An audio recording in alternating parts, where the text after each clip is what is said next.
Vamos abrir a Palavra de Deus e manter a Bíblia aberta no primeiro capítulo do Apocalipse.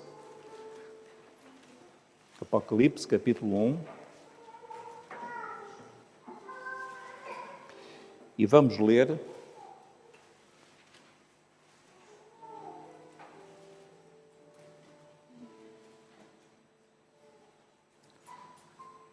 os versículos 12 e 13. E virei-me para ver quem falava comigo, e virando-me, vi 7 castiçais de ouro. E no meio dos 7 castiçais, um semelhante ao Filho do Homem, vestido até aos pés de um vestido comprido, e cingido pelos peitos com um cinto de ouro. Amém. Os irmãos podem sentar. Meus irmãos, nós estamos a comentar alguns aspectos do livro do Apocalipse e na semana passada fizemos uma pequena introdução, mostrando que a palavra Apocalipse significa tirar o véu. Então, às vezes as pessoas têm a ideia que o livro do Apocalipse é um livro para complicar. Não é para complicar, é exatamente o contrário. É para nos mostrar aquilo que está escondido e que nós precisamos de entender e que Deus quer revelar. Nós não devemos procurar conhecer as coisas que Deus não quer revelar. Em Deuteronômio diz, as coisas ocultas pertencem a Deus, mas as reveladas são para nós e para nossos filhos. Então, se Deus revelou muitas coisas, até sobre o futuro, no livro do Apocalipse, nós temos o direito e até o dever de as conhecer. Os irmãos não gostariam de conhecer o futuro? Pois bem, o livro do Apocalipse fala muito do futuro. Inclusive, o futuro da raça humana e deste planeta. Então, é muito importante nós, como igreja, lermos e procurarmos entender, sem sermos dogmáticos, mas procurar entender o melhor possível este livro do Apocalipse. Nós também dissemos que é muito importante que o centro deste livro não são aquelas visões espetaculares, aqueles temas sensacionalistas, mas o tema deste livro, quem é? É Jesus. Quer dizer, quando nós lemos o livro do Apocalipse, nós ficamos com uma visão muito mais clara e completa sobre a pessoa de Jesus. E se nós não conhecemos este livro, a nossa visão de Jesus é aquela visão de Jesus que morreu, coitadinho, há 2000 anos, e então as pessoas choram muito, lembram-se vagamente daquele morto, um homem simpático, mas que morreu. Não é assim, irmãos. A Igreja não adora um mártir que morreu, adora um Senhor que está vivo. E em Apocalipse nós vemos isso com muita clareza. E a Igreja precisa de ter esse entendimento. Finalmente, irmãos, este livro foi escrito para a Igreja, não é escrito para os descrentes. Não é um livro de evangelização. João escreveu um outro livro de evangelização, que foi o Evangelho. Mas o livro do Apocalipse é para a Igreja. E, finalmente, nós vimos que há uma estrutura muito simples deste livro. As coisas que tens visto, que é precisamente o capítulo 1, que nós hoje vamos aqui comentar. As coisas que são, no tempo presente, que têm a ver com a história da Igreja e as profecias para a Igreja. E depois, as coisas que depois destas hão de acontecer. E que nós iremos comentar quando falarmos depois do que acontece a partir do capítulo 4. Muito bem, irmãos, então nós vamos hoje entrar na primeira parte, que é a visão de Cristo glorificado. Vamos agora, irmãos, então seguir o texto. Os irmãos têm a Bíblia aberta, é fundamental ter a Bíblia, para nós aproveitarmos esta nossa palavra. Apocalipse, no capítulo número 1. Então nós lemos do versículo 10, que ele foi arrebatado em espírito. Portanto, ele saiu, digamos, do seu estado de conhecimento normal e ele ouviu uma voz, e nós vamos ver que é o Senhor Jesus que fala com ele. E o que nós vamos comentar aqui é como é que João vê Jesus. Nunca nos esqueçamos que João conviveu vários anos com Jesus. Portanto, ele conhecia Jesus. Ele conhecia a voz de Jesus, conhecia a maneira dele falar, conhecia a maneira dele andar, conhecia os seus hábitos. João era amigo de Jesus. Mas ele agora vai encontrar um Jesus completamente diferente. E é isso que nos importa ver, porque nós também queremos ter esta visão a respeito do Senhor Jesus. Então nós vamos aqui observar o que nós lemos no versículo número 12. Verem para ver quem falava comigo. Ele ouviu uma voz forte, ele não sabia o que era, e lemos: e virando-me, vi 7 castiçais de ouro, e no meio dos 7 castiçais, um semelhante ao Filho do Homem. A primeira coisa, irmãos, que João viu e que nós precisamos de ver também pela fé, é que onde é que está Jesus presente? Onde é que Jesus está presente? Há pessoas que acham que é numa catedral ou que está em toda a parte, espalhado por aí, mas aqui Jesus está presente onde? No meio dos castiçais. O que é que significam os castiçais? Nós lemos, depois um pouco mais abaixo, no versículo número 20. Todos estão comigo a seguir? No versículo 20, diz assim: o mistério das 7 estrelas que viste na minha destra e dos 7 castiçais. E agora reparem, as 7 estrelas são os anjos das 7 igrejas. E os 7 castiçais que viste são o quê? 7 igrejas. Então, onde é que está Jesus? Onde é que ele está revelado? Onde é que ele passeia? No meio das igrejas. Então, isto é muito importante porque há muita gente que tem um certo desprezo pela igreja, que acha que a igreja é uma coisa desnecessária, é uma maçada. A pessoa ter que ter um compromisso com os outros, e então as pessoas procuram até justificar: não, eu cá tenho a minha fé, mas é uma fé em quê? Não, eu oro também por mim. Então a pessoa, ela acha que aquilo está certo, então ela ora quando está aflita, não tem o mínimo interesse em ajudar os irmãos, em preocupar-se com os outros, está preocupado é com ele, com a vida dele e mais nada. Mas, meus irmãos, se nós queremos conhecer Jesus, não é lá na nossa casa, no nosso egoísmo, não é aí que se conhece Jesus, é no meio das igrejas. É aí que ele opera, é aí que ele se revela e é aí que nós o podemos conhecer. E lemos que é um castiçal, porque o castiçal é, por definição, uma candeia que brilha no meio das trevas. Então, a igreja não é apenas uma associação de irmãos, de amigos. A igreja é uma candeia. Nós somos uma luz. Jesus disse: vós sois a luz do mundo, porque nós recebemos a luz de Jesus e nós refletimos essa luz. Então, os irmãos não estão a ver, mas nesta hora, Deus que vê da eternidade, Ele olha para a terra e Ele vê tudo às escuras, exceto aqui e ali, aqui e ali. O que é que está a brilhar? Uma candeia. E essa candeia é cada igreja fiel que o Senhor tem na sua presença. Louvado seja o nome do Senhor.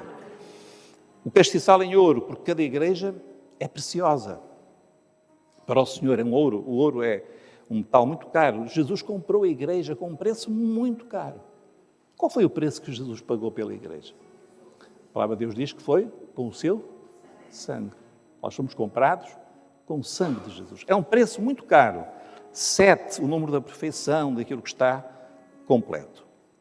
Agora, meus irmãos, como é que Jesus está vestido? Nós lemos: vestido até aos pés de uma roupa comprida e cingido pelos peitos com um cinto de ouro. Esta visão para nós talvez não faça um sentido assim muito especial, mas esta era uma indumentária muito parecida com aquela que era usada pelo sumo sacerdote de Israel. Então os irmãos sabem que em Israel havia sacerdotes, mas havia um homem que era o sumo sacerdote, que tinha uma função muito especial para oferecer orações, oferecer sacrifícios ao Senhor. Era o sumo sacerdote. Então aqui Jesus aparece como um sumo sacerdote, o que não nos admira. Eu vou ler, os irmãos escusam de de abrir, se quiserem tomar nota, eu digo quais são as referências. Reparem o que é que diz a palavra do Senhor em Hebreus. Hebreus 2, 17 e 18. Falando de Jesus. Por isso convinha que Jesus em tudo fosse semelhante aos irmãos, quer dizer, a nós, para ser misericordioso e fiel sumo sacerdote naquilo que é de Deus para expiar os pecados do povo. Porque, e agora reparem, irmãos, o que é que o sumo sacerdote, qual era a característica do sumo sacerdote? Porque naquilo que ele mesmo, sendo tentado, padeceu, pode socorrer aos que são tentados. Reparem, eu vou fazer uma pergunta, se os irmãos quiserem responder, podem responder. Um anjo podia ser sumo sacerdote? Nunca pensaram nisso, não é? Será que um anjo não podia ser um sumo sacerdote? Deus enviava um anjo e dizia, meu servo, fica aqui, ser sumo sacerdote. Um anjo podia ser sumo sacerdote? Não. Jesus, antes de ter nascido como homem, podia ter sido sumo sacerdote? Não. O sumo sacerdote tinha que ser um homem. É um entre nós. Só um entre nós é que podia aparecer na presença de Deus em nosso nome. Então, um homem em nome dos outros homens. Essa é a função do sumo sacerdote. Então, o sumo sacerdote, ele tinha de ter esta característica, um homem tentado como nós. Jesus foi tentado como nós, sim ou não? Tem a certeza? Ele era homem como nós, foi tentado, só que sem pecado. Ele era sumo sacerdote. Ele pode socorrer aqueles que são tentados, diz assim, ele mesmo sendo tentado, padeceu, pode socorrer aos que são tentados. Porquê é que ele pode socorrer? Porque ele conhece-nos. Aqui alguém está a passar por uma fase difícil da sua vida.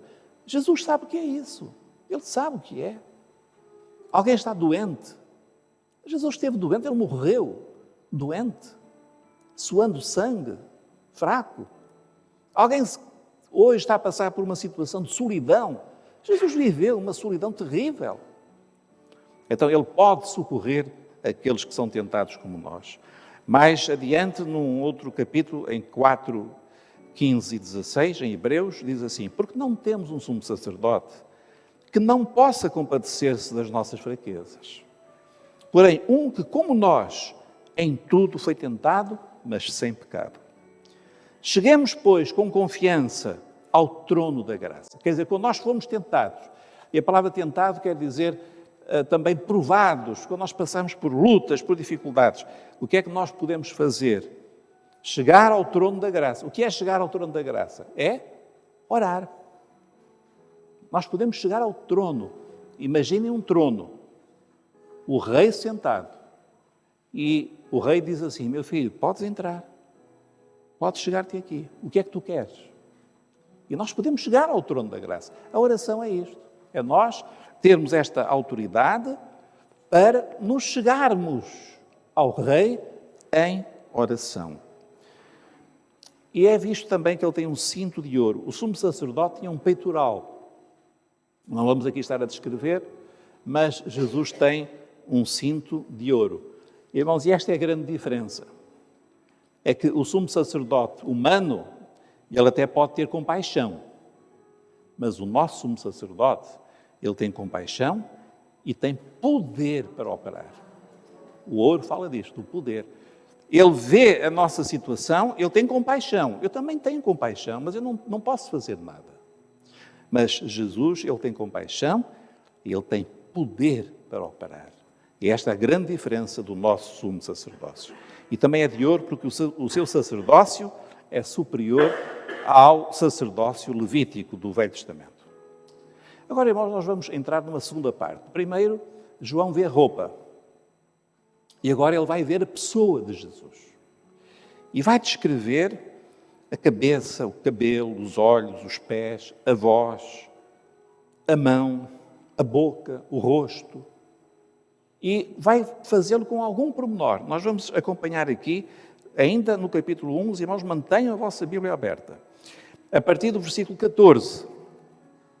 Então nós vemos assim, e a sua cabeça e cabelos eram brancos como lã branca, como a neve. Reparem, tudo branco, mas é um branco, não é aquele branco que não tem nenhum brilho, é um branco da glória de Deus, da sua santidade. A palavra do Senhor diz-nos que os anjos proclamam dia e noite: Santo, Santo, Santo é o Senhor. O Senhor é santo, é a brancura imaculada dele, a sua pureza, a sua santidade. Pensamentos puros, cabelos fala de pensamentos puros. Todo o pensamento do Senhor não tem nenhuma malícia, nenhuma má intenção. Pensamentos puros. Brancos, também como as pessoas idosas, o cabelo vai ficando branco, fala da eternidade dele. Ele é o ancião de dias. Ele é aquele que não nasceu há alguns anos, ele é eterno. Ele é autoexistente, ele sempre existiu. Deus eterno. E também fala de sabedoria. Então, os cabelos brancos. Segunda coisa, e os seus olhos como chama de fogo. Há um texto, irmãos, em Hebreus 4:13, que diz assim, Hebreus 4:13, e não há criatura alguma encoberta diante dele. Antes, todas as coisas estão nuas e patentes aos olhos daquele com quem temos de tratar. Eu apresento-me diante de Jesus e Jesus olha para mim e ele não vê aquilo que os irmãos estão a ver. Ele tem olhos que penetram para além da aparência. Ele vê dentro de mim. Hoje, ele está olhando para cada um de nós e ele vê o seu coração, a sua mente, a sua preocupação, aquilo em que está a pensar, de onde é que você veio. Ele vê, os olhos dele são como chama de fogo. E lemos depois, e os seus pés, semelhantes a latão reluzente. Este aspecto, o latão, o bronze, este aspecto já não é assim tão fácil de entender, mas vamos procurar explicar. O bronze tem a ver com juízo, com julgamento. Então, é a função de um juiz. O juiz, ele julga. Ele tem poder para punir. Então, é o juízo de Deus. Quando há alguma coisa errada, ele tem o direito. Tem o fogo, o bronze que passa pelo fogo. Então, ele tem essa característica.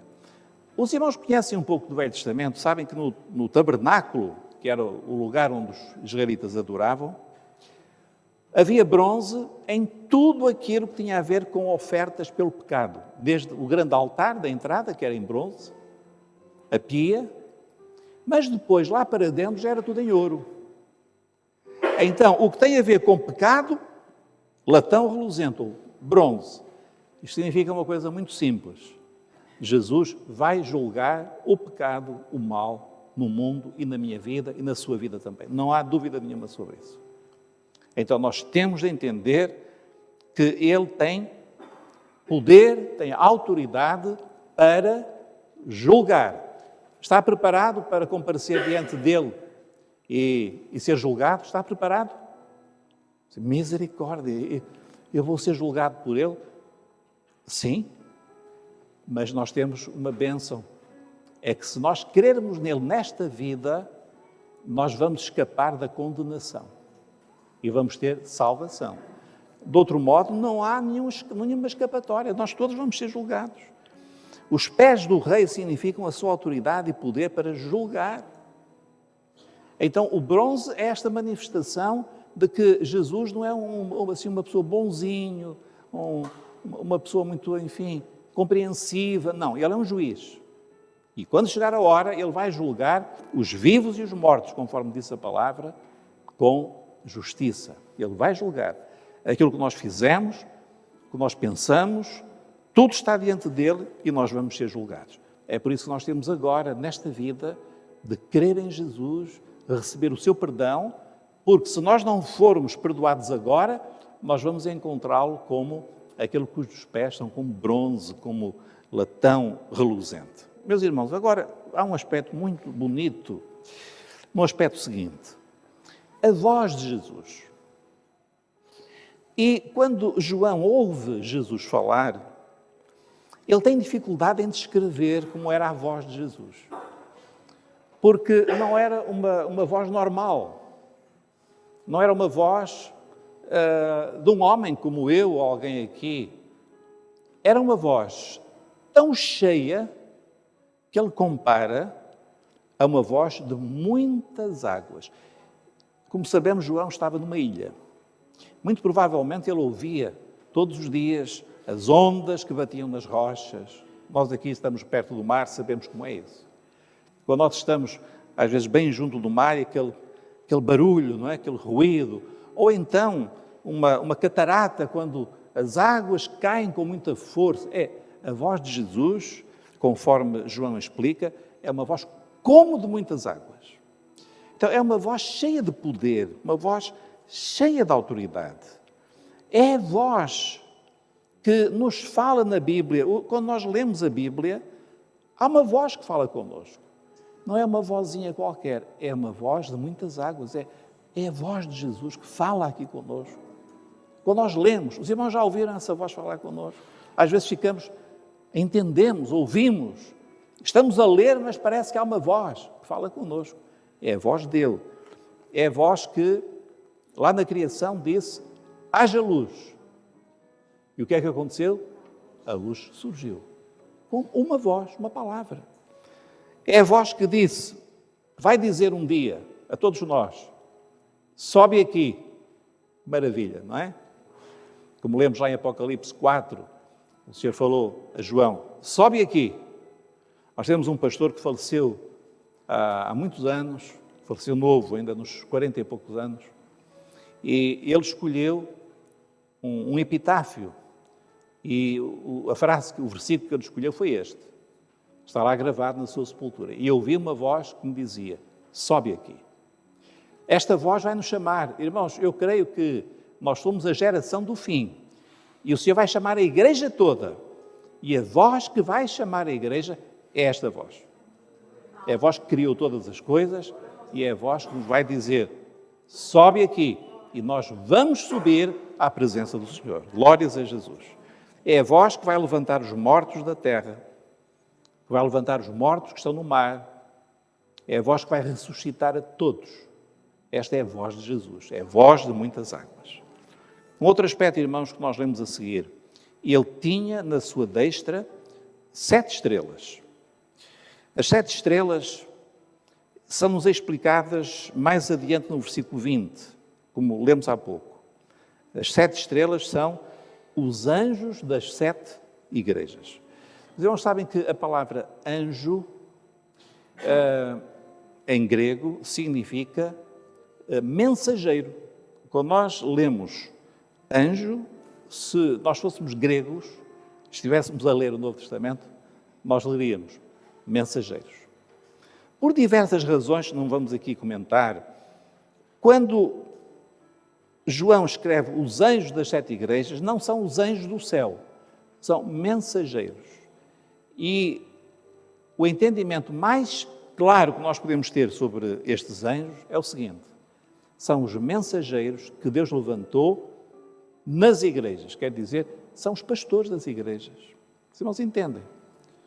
Cada pastor, quando eu digo cada pastor, cada servo que está nas mãos do Senhor, ele está debaixo do senhorio do Senhor. É esse o plano do Senhor. O ministério está na mão. A mão, não é, que nos fala dos 5 ministérios, é a mão do Senhor. Então, a igreja, ela tem uma bênção que é ter mensageiros que estão na mão do Senhor. Mas não é a mão qualquer, é a destra. A destra é a mão direita. E a mão direita é muito importante, porque é a mão do favor de Deus, é a mão da graça de Deus. Então, é uma figura maravilhosa do senhorio de Cristo na igreja, como Ele governa a igreja através dos seus mensageiros. E depois lemos: e da sua boca saía uma aguda espada de 2 fios. A espada a que João se refere é uma espada que era muito conhecida naquele tempo. ronfaia, que é uma espada grande, muito perigosa, que quando ela era manobrada, toda a gente tinha muito medo daquela espada. Ela tinha um poder destrutivo muito grande. Não era uma espadazinha pequena, como às vezes os soldados romanos tinham. Não, era uma grande espada. E em Apocalipse 19, 15, nós lemos assim: e da sua boca, falando de Jesus, saía uma aguda espada, que é a mesma espada. Saía uma aguda espada para ferir com ela as nações. Que espada é esta que João vê a sair da boca de Jesus? Nós sabemos, irmãos, que esta espada é a palavra de Deus. A palavra de Deus é como uma espada, lemos em Hebreus 4. E é uma espada que nós temos que manobrar bem. E o Senhor Jesus, Ele no meio da igreja, Ele está usando esta espada que é a sua palavra. É por isso que nós não nos cansamos de dizer, irmão, procure conhecer e manejar bem a palavra. O Senhor falou a Timóteo assim: procura apresentar-te a Deus aprovado, como obreiro que não tem de se envergonhar, que maneja bem a palavra da verdade. E às vezes nós vemos que há irmãos que têm um conhecimento tão superficial da Bíblia, que eles são facilmente enganados. Vem aí qualquer pessoa que diz, não, o nome de Deus é Jeová, Jesus não é igual a Deus. Ele já vai, daqui a pouco já está no meio das testemunhas de Jeová. Ou outro que diz, não, Jesus é o Salvador, mas se nós orarmos à mãe de Jesus, a mãe também intercede. Irmãos, se nós não conhecemos a palavra, nós vamos entrar numa confusão enorme. Então, a palavra é uma espada, e é uma espada para combater. Nós temos muitos inimigos da fé. Só há uma solução, é a espada que sai da boca do Senhor. Vamos continuar, irmãos. Estão muito cansados? Ainda não, mas eu vou cansar. Mas só mais um bocadinho. Vamos ver agora o rosto. Como é que diz? Assim, e o seu rosto era como o sol. Quem está aqui que já alguma vez tentou olhar para o sol assim de frente? Quem é que já tentou? Eu acho que todos nós, como crianças, pelo menos tentamos, não é? A gente viu o sol e tentamos assim, olhar, o que é que acontece? Não se consegue ver. Ficamos com os olhos, porque os nossos olhos não estão preparados para isso. João, ele diz, o rosto dele era como o sol, quando na sua força resplandece. Os irmãos acham que João conseguiu olhar fixamente para o rosto de Jesus? Não conseguiu. Era um brilho tão intenso, o que me leva, aliás, a uma reflexão. Quando nós lemos em Gênesis capítulo 1, eu falei há bocadinho, nós lemos assim, haja luz, e houve luz, mas o sol só foi criado mais tarde. Como é que houve luz se não havia sol? Vocês já pensaram no assunto? Agora vou para o último livro da Bíblia, Apocalipse. Diz assim, e na cidade, referindo-se à Nova Jerusalém, não havia sol, não havia lâmpadas, porque o Cordeiro é a luz da cidade. Os irmãos acham que Jesus precisa do sol ou de alguma estrela para brilhar? Não precisa. Jesus é luz. É luz em todos os sentidos, incluindo a luz como verdade, como pureza, mas como iluminação. Ele é luz. Ele é luz. E por isso o seu rosto é como o sol, um sol que brilha na sua força. E nós precisamos deste sol no nosso meio. Quando a luz brilha, nós começamos a entender. Abrimos a palavra e a luz brilha sobre a palavra e nós começamos a entender. Começamos a ver, começamos a ter discernimento. Precisamos que esta luz brilhe sobre nós. Vamos agora, irmãos, entrar na parte final. Lemos assim, e eu, quando o vi, o pobre de João, lembrem-se, irmãos, que João era um ancião com mais de 90 anos. Estava numa ilha e não estava a passar férias. Ele era obrigado a trabalhar. Trabalhos forçados. Sabem como eram os trabalhos forçados? Era do nascer do sol até ao pôr do sol, com um homem com um chicote na mão, a vergastar aqueles que paravam por alguma razão. Um homem idoso, mal alimentado, provavelmente doente. Quando ele vê Jesus, ele simplesmente desmaiou. Ele não conseguiu aguentar a glória que ele viu. Agora, irmãos, vamos entrar aqui numa parte tão maravilhosa, porque nós lemos que o Senhor Jesus fez alguma coisa especial.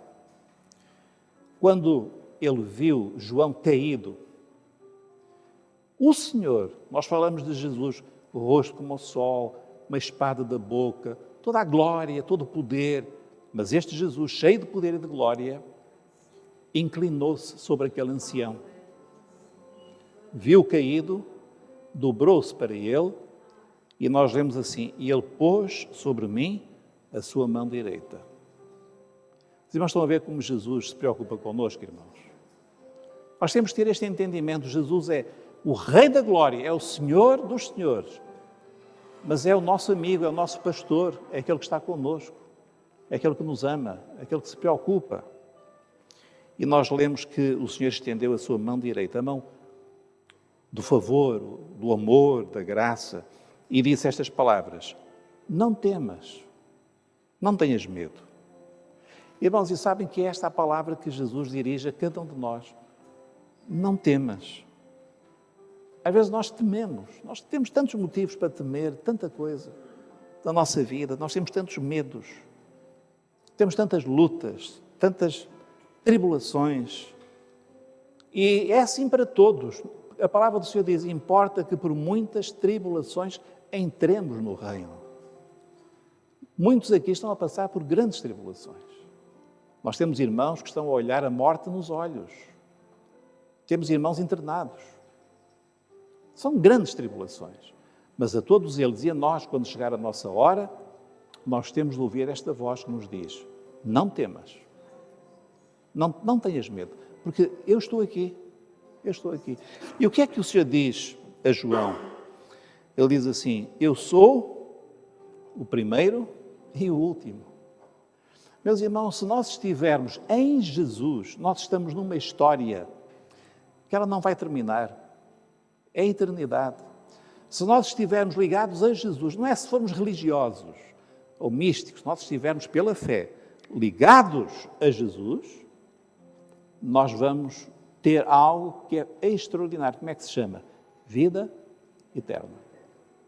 Jesus é o primeiro, é o último, quer dizer, ele não tem fim. Como nós lemos em Isaías, quando o Senhor falou em Isaías, assim diz o Senhor, Rei de Israel: eu sou o primeiro, eu sou o último, fora de mim não há Deus. Aleluia. Jesus é o Deus eterno, não há outro Deus. Ele continua a dizer: eu que vivo e fui morto, mas eis aqui, estou vivo para todo o sempre. Provavelmente João terá falecido pouco tempo depois. É natural, dada a sua idade, aquelas condições tão duras de vida, ele deve ter falecido pouco tempo depois. Mas o Senhor diz: não temas, porque eis aqui, eu estou vivo. Fui morto, eu já morri uma vez, mas agora estou vivo. E estou vivo para todo o sempre. E termina, e nós vamos também terminar com esta expressão: e tenho as chaves da morte e do Hades, onde habitam os mortos. Isto é, a vida e a morte estão na mão de quem? De Jesus. Meus irmãos, se nós entendemos isto, nós vamos ter muito conforto. A vida e a morte. Assim, o médico deu-me 6 meses de vida. A vida e a morte estão nas mãos de quem? De Jesus. Eu espero viver até aos 100 anos.